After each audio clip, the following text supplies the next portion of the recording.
This is Mac OS Ken. A handful of tweets from Ming-Chi 3nm Apple chips may be here before you know it, and a few Apple services stories. It is Friday, the 19th of August, 2022.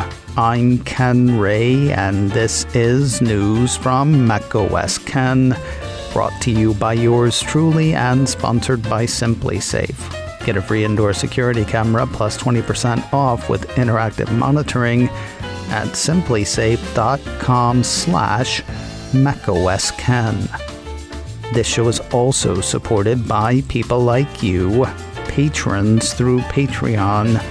Find out more and add your support at patreon.com/macOSKen. Yesterday, we talked about the belief of Bloomberg's Mark Gurman that Apple will announce the new round of iPhones and Apple Watches on Wednesday, the 7th of September, likely lining up the release of the devices on Friday, the 16th. If you're wondering whether he is correct, you are apparently in the minority. Maybe it's his track record, maybe it's the time of year, whatever the reason, his assertion seems to be accepted as fact at this point. From headlines like Apple planning to hold iPhone 14 event on September 7 to a couple of Twitter posts from TF International analyst Ming-Chi saying, here's the reason why. It sounds like everyone's a go, even if Apple hasn't said so.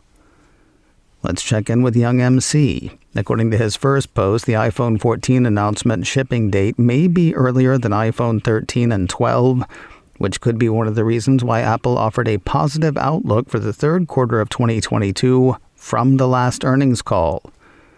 The reason why, according to the second post, the global recession risk is still growing and unpredictable, so announcing/shipping the iPhone as soon as possible may minimize the impact of recession risk on demand. It's hard to know whether that is the reason Apple's targeting a mid-September launch, assuming it is targeting that time frame. Either way, if the timing is right, it would give something of a boost to iPhone sales at the end of the September quarter.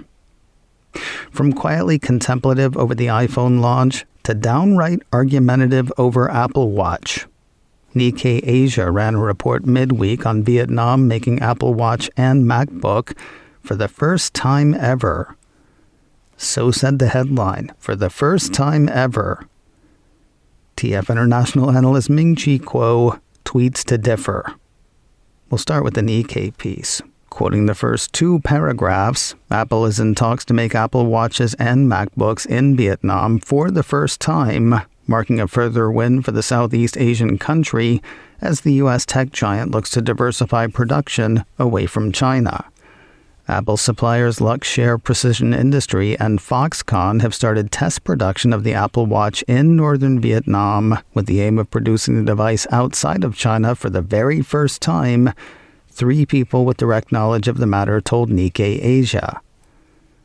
To be clear, the TF International analyst isn't arguing over whether Apple will build the devices in Vietnam. Quite the contrary, he says Apple has been producing Apple Watch there already. Back to the Twitterverse, where young MC says the media reported that Apple Watch would start mass production in Vietnam, but it's already shipping, as I know. Luxshare ICT, Apple Watch's major assembler, has production lines in China and Vietnam and has shipped from Vietnam since Apple Watch 7. Not that there's no news. In a follow-up Twitter post, the analyst said, I estimate the shipment proportion of Apple Watch 8 from Vietnam will significantly increase to 60 to 70%. Luxshare is the leader in building production lines in non-China countries among Chinese Apple suppliers. As for the MacBook angle, the Nikkei piece says Apple is looking to test production of the laptop in Vietnam. While the machine is said to be easier to build outside of China these days than it was just a few years ago, getting the parts to Vietnam and doing so economically still present challenges for manufacturers. TSMC's 3nm production process may not be as far off as previously thought. A machine translation of an article from Taiwan's Commercial Times indicates that despite talk of pushing such production to 2023, not only will it start by the end of this year, Apple will be TSMC's first customer for 3-nanometer chips. According to the report, Apple is a priority customer of TSMC's advanced process. According to equipment manufacturers and Apple production chain operators, Apple will adopt TSMC 3-nanometer projection for the first time in the second half of the year. The first product may be the M2 Pro processor, and next year it will include the new iPhone-specific A17 application processor, as well as M2 and M3. In this case, less is more. Moving from 5 nanometers to 3 nanometers should or would mean better performance and better power efficiency, which could/should lead to better battery life. While TSMC going full steam ahead may seem surprising in #these times in which we live, Commercial Times says historically, this is what companies do. While investors may worry over consumer appetite for devices in an uncertain economy, the report says recession usually allows semiconductor operators to accelerate the development of new chips. Kind of makes sense. Give people a real reason to part with whatever money they have. Also, 3-nanometer is the future for TSMC. The Commercial Times report says TSMC is confident that the 3-nanometer family will become another large-scale and long-term process technology. I kind of saw this coming, though I wish we had all seen it sooner. I told you yesterday that Apple had patched a couple of serious vulnerabilities dealing with the kernel and WebKit. They were serious for a couple of reasons. First, if exploited, they could allow bad guys or gals to completely take over a device. The second reason makes it more serious. In its security notes, Apple said that it had heard word that the vulnerabilities were being actively exploited. In an attempt to clamp down, Apple released updated versions of iOS, iPadOS, and macOS. I talked about the issue a little bit more in depth on this week's edition of the Checklist by Secure Mac. It was there I noted that Apple had not released updates addressing the vulnerabilities for macOS Big Sur and macOS Catalina. I wish we had seen this sooner. A piece from Mac Rumors on Thursday said that Apple had released Safari 15.6.1 for those previous Mac operating systems. It addresses the WebKit vulnerability, which makes sense since Safari is a web browser. Hey, if you'll give me one more moment, it's been a while since I've mentioned the Checklist by Secure Mac here. This week's show was fun. In addition to the midweek updates, the show also hit a truly stupid-seeming luggage thief and an alert about the emergency alert system. Took me back to my radio days. The episode is Checklist 292. This is probably a test. You should be able to find it on the Checklist website, securemac.com/checklist. It is definitely available on Apple Podcasts, and hey, try other podcast apps too. Why not? More news in a moment, but first a word from SimpliSafe, the right way to protect your home and sponsor of today's show. The whole point of a security system is keeping your home safe and keeping your home feeling safe. So why choose a security company that starts by sending strangers into your home? One of my favorite parts about SimpliSafe is how much you do yourself. From picking the sensors, cameras, and other stuff that's right for you, to placing it and setting it up yourself. I had my door sensors, keypad, and base station set up in well under an hour.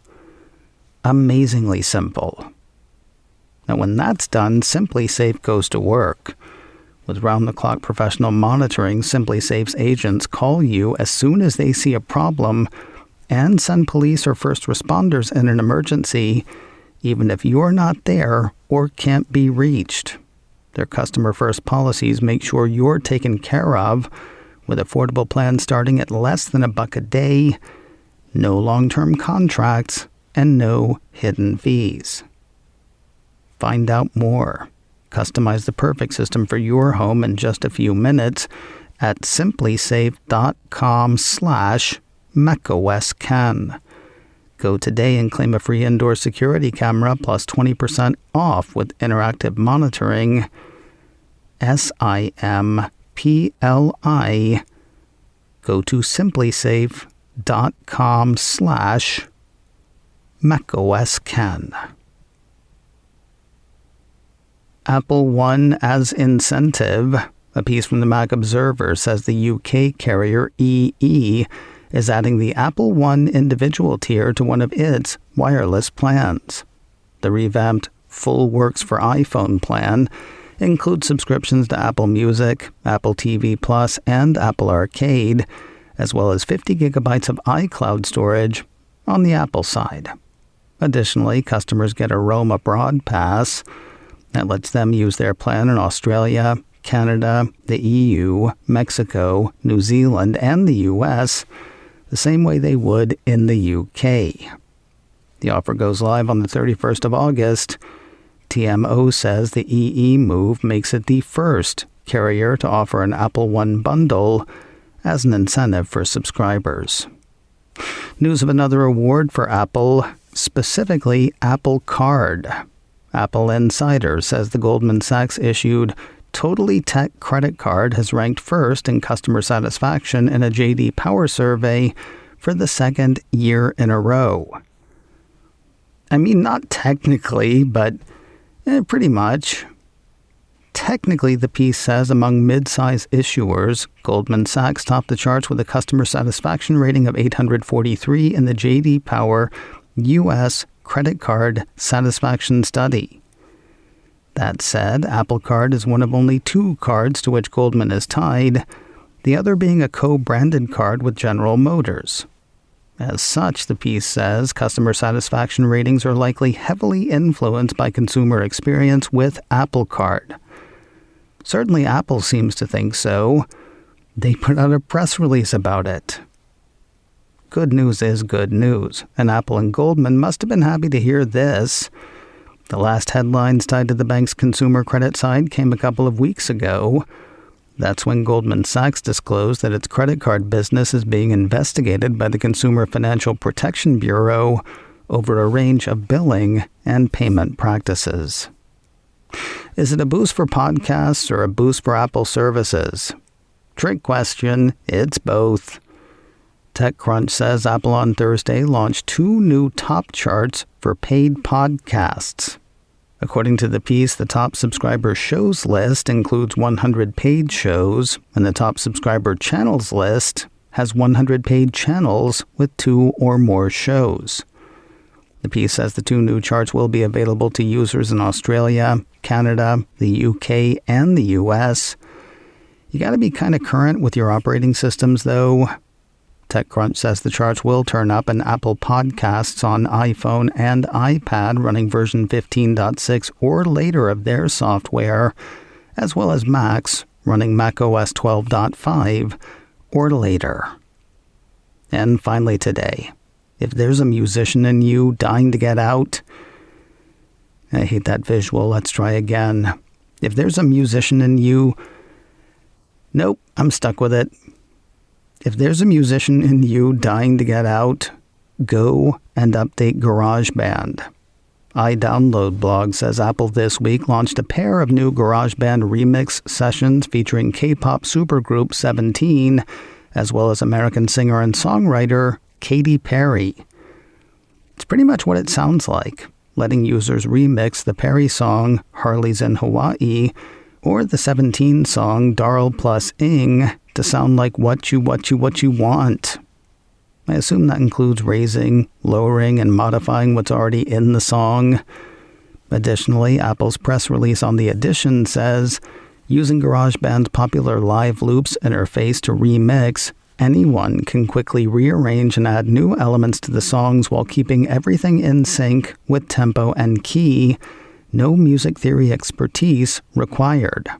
Remix FX allows even greater variety with filters, repeaters, and more to create the ultimate drop. Whether it's a complete flip from house to hip-hop or a mashup of multiple genres, GarageBand users can let their creativity run wild.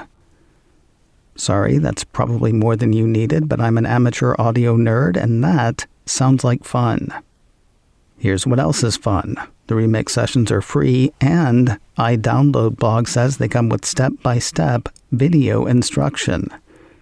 To remix the tunes, the piece says you simply need to update GarageBand on your device to the most recent version, then go to the Sound Library section to download the new remixes free of charge. Also, free that inner musician. You're gonna give me nightmares. macOS Ken, brought to you by me and sponsored by SimpliSafe. Get a free indoor security camera plus 20% off with interactive monitoring at simplysafe.com/macOSKen. This show is also supported by people like you, patrons through Patreon.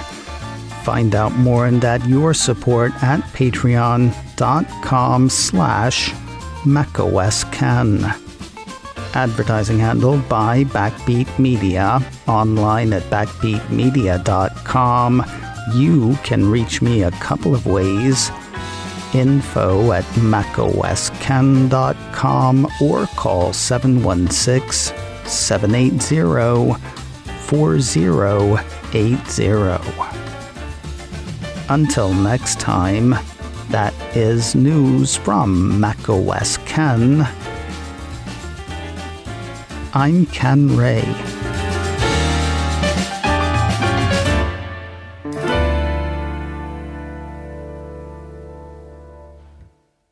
Ciao.